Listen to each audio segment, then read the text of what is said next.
ଜୟ ଜଗନ୍ନାଥ।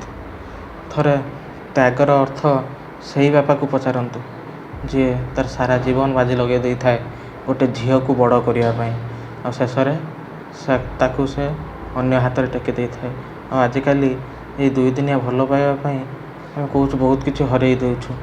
ତ ଭଲ ପାଇବାର ଅର୍ଥ କେବଳ ଭଲ ପାଇବାରେ ନଥାଏ, କିଛି ମଧ୍ୟ ହରେଇକି ଥାଏ, ହରେଇବାରେ।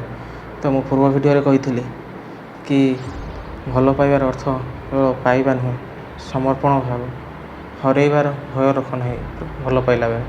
ତ ତ୍ୟାଗ ଗୋଟେ ଠିକ୍ ସେମିତି ଜିନିଷ। ତ ଭଲ ପାଇବାରେ ଯଦି ତ୍ୟାଗ ଅଛି ତାହେଲେ ଜୀବନଟା ଅତି ସୁନ୍ଦର ହୋଇଥାଏ। ତ୍ୟାଗ ତ ସେହି ବାପାଙ୍କ ଠାରୁ ହିଁ ଶିଖିବା କଥା କି ଯେଉଁ ବାପ ଗୋଟେ ଝିଅକୁ 20-25 ବର୍ଷ ତା ପାଖରେ ରଖିକି ବଡ଼ କଲା, ଶେଷରେ ପୁଣି ସେ ଅନ୍ୟ ହାତରେ ଟେକି ଦେଉଛି। ତାର ଏଇଠି ବୁଝିବାକୁ ହେବ ପ୍ରକୃତ ତ୍ୟାଗର ଅର୍ଥ କ'ଣ।